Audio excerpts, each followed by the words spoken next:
मैंने इन 4 सालों में एलन के मटेरियल के अलावा कुछ भी नहीं किया है, क्योंकि बहुत मॉडर्न इनफ है। थोड़ा कलर कोडिंग करने से भी मुझे बहुत हेल्प होता है, क्योंकि स्पेशली केमिस्ट्री में बहुत रिलैक्स्ड माइंड से गई थी मैं, और उसमें काफ़ी ज़्यादा स्कोर आ गया मुझे। तो इसका मतलब ये है कि हम जितना रिलैक्स माइंड से जाए या फिर जितना कम सोचे कि आज मेरी एक बहुत इंपॉर्टेंट एग्ज़ाम है, तो उससे काफ़ी डिफरेंस हो जाता है। उस टाइम में मैंने एक्चुअली जेईई मेंस के बारे में सोचा नहीं था, मतलब पूरा जेईई एडवांस पे ही फोकस किया था मैंने।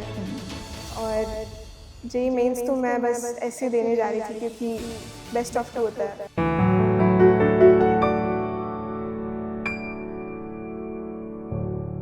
Hello and welcome. मैं हूं आपके साथ ज्योति पुष्पेंद्र सिंह और टॉपर्स टॉक शो में एक बार फिर से आपका वेलकम करती हूं। मेरे साथ है आरोही देशपांडे।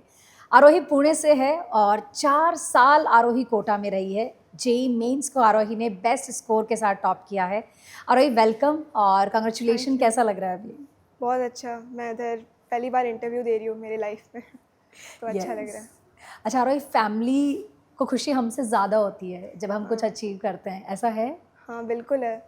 जैसे मेरे रिजल्ट्स के लिए ज़्यादा तो मेरे मम्मी पापा ही थे। रात भर मेरे पापा रिफ़्रेश करते थे जेईई मेंस के पेज को। तो उन्होंने ही बताया मुझे मेरा रिज़ल्ट आ गया, तो हम सब देखने तब आए, और तब स्कोर देख के बहुत बहुत ज़्यादा खुशी हुई सबको। अच्छा आरोही, हमारे जो मैं कहूँगी जर्नी में या हमारे स्ट्रगल में अगर हमारे साथ कोई हमेशा खड़ा रहता है ना, जैसे हमारे एलन के डायरेक्टर सर हमेशा कहते हैं कि एलन और टीचर्स आपके साथ हैं, लेकिन अगर आपके पेरेंट्स आपके साथ जेन्युइनली साथ होंगे ना, उससे बेस्ट कुछ नहीं हो सकता है और तब आप और बेहतर कर पाओगे। मेहनत डेफिनेटली आपको करनी है, लेकिन पेरेंट्स का सपोर्ट जो होता है, वो जो प्यार होता है, वो एक अपने आप में अलग ही मैजिक करता है। ऐसा है? हाँ है, बिल्कुल है। हमारे लिए हमारी जो फैमिली थी वो कोटा में हुई। 4 साल से हम इधर रह रहे हैं, और इस सपोर्ट की वजह से ही मैं रोज़ करने का मोटिवेशन मिलता है मुझे। 4 साल से आप पुणे से कोटा रह रहे हो। हाँ। क्या करते हैं पापा यहाँ पर? मेरे पापा वर्क फ्रॉम होम करती है, मम्मी भी वर्क फ्रॉम होम ही करती है। तो पूरी लाइफ ही चेंज हो गई। हाँ। फैमिली में आपके अलावा कौन है? छोटा भाई है, बहन छोटा है? भाई है, और दादी भी आई है। दादी भी यहीं रहती है। हाँ। तो पुणे वालों को राजस्थान कैसा रास आया? अच्छा है, अच्छा बढ़िया लगा? है। हाँ, इधर का खाना सब अच्छा, बस मौसम थोड़ा ज़्यादा ही हॉट है। हाँ, हॉट कोल्ड दोनों एक्सट्रीम्स। दोनों ही एक्सट्रीम है। अच्छा भाई क्या करता है अभी? वो अभी एलन में है, वो 10th ग्रेड में, उसका अभी जस्ट हुआ है, बोर्ड्स भी हुआ है। ओके। तो वो भी जेईई का प्रिपरेशन कर रहे हैं। जेईई करना है? हाँ, आपसे जेईई। इंस्पायर्ड है? हम दोनों एक दूसरे से इंस्पायर्ड है। So, अच्छा भाई से कैसा बॉन्ड है अच्छा आरोही का? बॉन्ड है। हमारे बीच में सिर्फ 2 सालों का अंतर है, इसलिए हम एक दूसरे से बहुत ज़्यादा डिस्कस वगैरह कर सकते हैं। लाइक ज़्यादा समझते भी हो एक दूसरे हाँ, को ना, समझते बहुत हैं। एज गैप नहीं है। हाँ वही।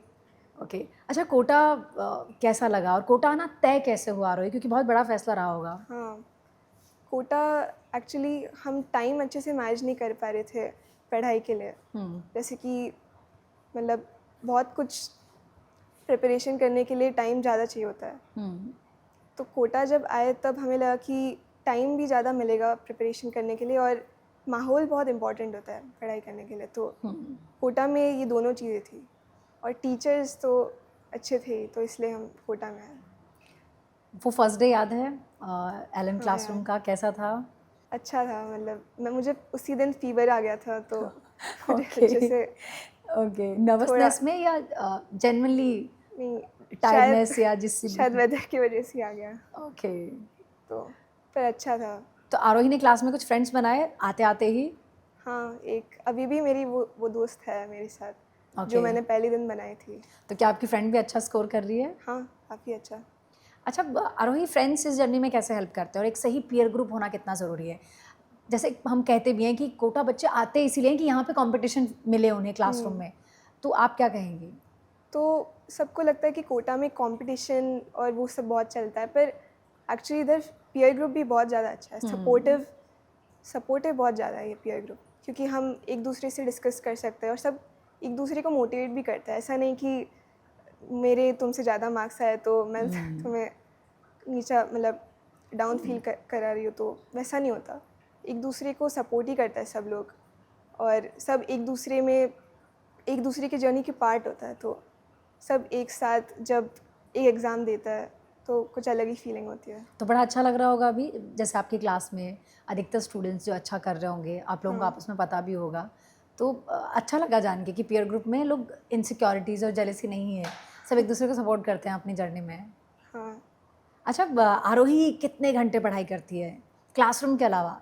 क्या एक जेई में बहुत अच्छा स्कोर लाने के लिए 16, 17, 18 घंटे, कोई इतना बड़ा नंबर होता है पढ़ने के लिए? सेल्फ स्टडी के कितने आवर्स होते हैं? नहीं, एक्चुअली मैं जितना सोने की ज़रूरत होती है उतना सोती हूँ, उसके बाद पढ़ाई के लिए जितना टाइम होता है वो देती हूँ, क्योंकि मुझे नहीं लगता कि बहुत ज़्यादा घंटे देने से प्रोडक्टिवली काम हो सकता है। ओके। तो फ्रेश होना भी बहुत ज़रूरी है, इसलिए ऐसा नहीं है कि आप पूरा टाइम दे दो, पूरा दिन दे दो तो आपका बहुत अच्छे से हो जाएगा। आपका जो मेंटल स्टेट है वो भी आपको स्टेबल काफ़ी सालों के लिए रखना है, तो उसका भी ध्यान देना ज़रूरी है। आई थिंक इस जर्नी में ये तो बहुत ही ज़रूरी है कि आप बीमार ना पड़ो, हाँ। आप हेल्दी रहो। जैसे आपने कहा कि नींद लेना बहुत ज़रूरी है, तभी आप नेक्स्ट डे क्लास में उतना ही अटेंशन के साथ, फोकस के साथ पढ़ पाओगे। अच्छा, आपकी रिवीजन टेक्निक्स क्या है, अगर मैं डिटेल से जानना चाहूँ? आप नोट्स कैसे बनाती हो? नोट्स एक्चुअली पहले तो हमें बहुत स्पीड से लिखना पड़ता है, क्योंकि हमारे सर बहुत ओके। स्पीड से लिखता है। तो उसके हिसाब से देखा जाए तो नोट्स में जो भी इम्पोर्टेंट होता है वो मैं लिखती हूँ। लाइक वो आप यहाँ से जाने के बाद, लाइक क्लास से जाने के नहीं, बाद क्लास बनाती में हो? ही सब लिखती हूँ मैं। और थोड़ा कलर कोडिंग करने से भी मुझे बहुत हेल्प होता है, क्योंकि स्पेशली केमिस्ट्री में तो कलर कोडिंग कैसे, मतलब क्या डिसाइड किया हुआ है?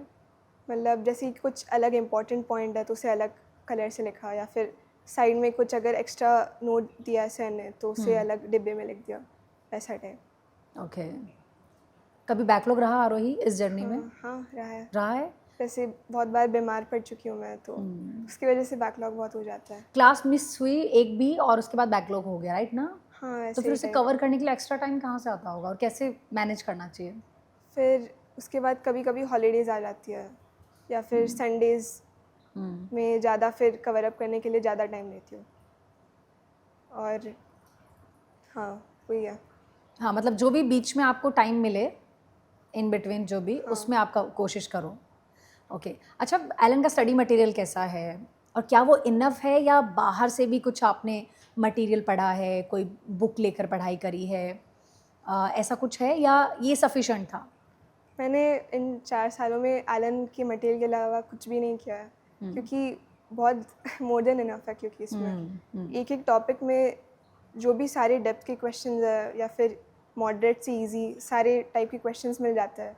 और अगर ये थॉरली सब कुछ कर ले, एक बार, 2 बार, 3 बार भी कर ले तो बहुत ज़्यादा हेल्प हो जाती है। और उसके अलावा अगर आप एक्स्ट्रा कुछ करना चाहते हैं तो कर भी सकते हैं, ऐसा कुछ नहीं है। पर मतलब ज़रूरी नहीं है कि वो एक्स्ट्रा भी करे, इनफ हो जाता है एलन का मटेरियल। ओके। अच्छा, एग्ज़ाम वाला डे आरोही कितना इम्पॉर्टेंट होता है? और इवन आप स्टूडेंट से ही सुना है सबसे कि बहुत बार ऐसा होता है कि मैं मॉक टेस्ट में तो बहुत अच्छा कर रही हूँ, या हमारे आसपास वालों का पता होता है कि यार कौन सबसे बेस्ट स्कोर लेकर आता है मोस्टली मॉक टेस्ट में या मेजर टेस्ट में, लेकिन जब रिजल्ट आता है तो आई थिंक गेम बिल्कुल चेंज हो जाता है कि नहीं यार, उसका लग रहा था उसने बेटर कर लिया, पर इसका लग रहा था कि शायद ये इतना ही करती है बट इसने और अच्छा कर लिया। मतलब वो मेन डे बहुत डिसाइड करता है ना। हाँ। तो आपका एग्ज़ाम डे वाला एक्सपीरियंस कैसा रहा? मैं एक्चुअली सेशन 1 में जो था मुझे बहुत फीलिंग थी कि मैं जेईई मेंस देने वाली हूँ। फिर सेशन 2 जब आया तब मैंने, क्योंकि सेशन 1 तो हो ही गया था, सेशन 2 तो मैं ऐसे ही देने जा रही थी, तो बहुत रिलैक्स्ड माइंड से गई थी मैं, और उसमें काफ़ी ज़्यादा स्कोर आ गया मुझे। तो इसका मतलब ये है कि हम जितना रिलैक्स्ड माइंड से जाए या फिर जितना कम सोचे कि आज मेरी एक बहुत इंपॉर्टेंट एग्ज़ाम है, तो उससे काफ़ी डिफरेंस हो जाता है। और शायद वही डिफरेंस है कि बहुत लोग ज़्यादा सोचते हैं कि आज एक इम्पॉर्टेंट डे है और इसके लिए मुझे मेरा पूरा देना है, या बहुत कुछ सोच के जाता है, पर उससे नर्वसनेस ज़्यादा बढ़ती है। तो फर्स्ट अटेम्प्ट में ऐसा हुआ कि आप शायद थोड़ा ज़्यादा कॉन्शियस थे, राइट? हाँ। तो वो नर्वसनेस अपने आप हो गई, थोड़ी हेजिटेशन हो गई। आपने स्कोर सेकंड अटेम्प्ट में इम्प्रूव किया। उसको जो बीच में टाइम था, लाइक फर्स्ट के बाद जो टाइम था सेकंड के एग्ज़ाम डेट के बीच में, उस टाइम में क्या चल रहा था दिमाग में? क्या मैं सेकंड अटेम्प्ट में इम्प्रूव करने के लिए पढ़ रही हूँ, जो भी मैं बीच में तैयारी कर रही हूँ, क्या अप्रोच थी?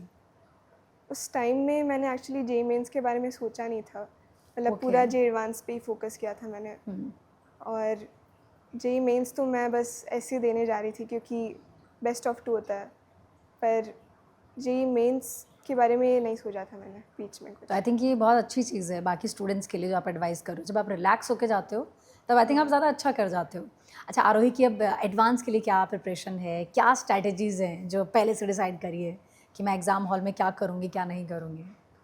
इस बार पहले तो जे एडवांस का काफ़ी अलग होता है जे मेंस से, क्योंकि 6 घंटे होता है, 6 घंटे पूरा फोकस करना पड़ता है। और आई थिंक कह सकते हैं कि पूरा एक दिन ही हाँ, पूरा होता है, दिन। फर्स्ट शिफ्ट और देन सेकंड शिफ्ट, तो एक तरह से लगता है कि पूरा दिन मैं एग्ज़ाम हॉल में बैठने हाँ। वाला हूँ। तो उसके लिए पहले तो एलन के जो टेस्ट होता है वो बहुत रेगुलरली देने चाहिए, क्योंकि 6 घंटों का जो भी प्रैक्टिस होता है वो और किसी तरीके से हो नहीं सकता। नहीं हो सकता। तो वो मैं रेगुलरली देती हूँ। और उसके बाद जो टेस्ट एनालिसिस होता है वो करती हूँ, और टीचर्स से डिस्कस करके जो भी वीक पॉइंट्स है उसे इम्प्रूव करने की कोशिश कर रही हूँ मैं। एडवांस में क्या पेपर ऑर्डर चेंज करने वाले हो, मतलब आप क्या जे एडवांस और जेई मेंस को अलग अलग तरह से देते हो? हाँ हाँ, जी मेंस में मैंने फिज़िक्स फिर केमिस्ट्री फिर मैथ्स दिया था, पर इस बार मैथ्स केमिस्ट्री फिज़िक्स दे रही हूँ, तो ऑर्डर अलग हो गया। अच्छा उसके पीछे क्या रीज़न है आरोही का? शायद इसलिए क्योंकि जी मेंस में तो फिज़िक्स केमिस्ट्री बहुत जल्दी हो जाती है और मैथ्स के लिए टाइम ज़्यादा बचता है, पर ओके जी एडवांस में क्या है कि ऐसा कुछ नहीं है कि मैथ्स में और फिज़िक्स में, मतलब मैथ्स में ज़्यादा टाइम लग जाए और फिज़िक्स में कम। तो मैथ्स क्योंकि मेरा थोड़ा स्ट्रॉन्ग सब्जेक्ट भी है, तो मैं उसे पहले Okay. अटेम्प्ट करती हूँ, पूरी एनर्जी जो भी है वो उसे पहले लगाती हूँ। ताकि कॉन्फिडेंस भी आ जाए और हाँ, क्वेश्चन भी अच्छे confidence। सॉल्व हो जाए, स्कोर अच्छा इंप्रूव हो जाए।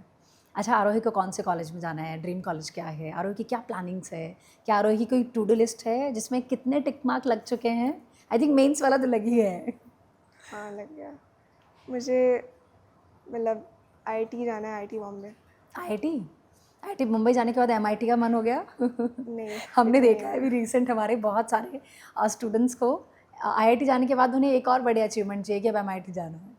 क्या आरोही का कोई है ऐसा प्लान? नहीं, मैं इंडिया रहना चाहती हूँ, तो ओके आईआईटी है। और बाकी अच्छा आरोही बीच में इंटरप्ट कर रही हूँ आपको, मैं इंडिया रहना चाहती हूँ, पर इसके पीछे क्या थॉट है आरोही का?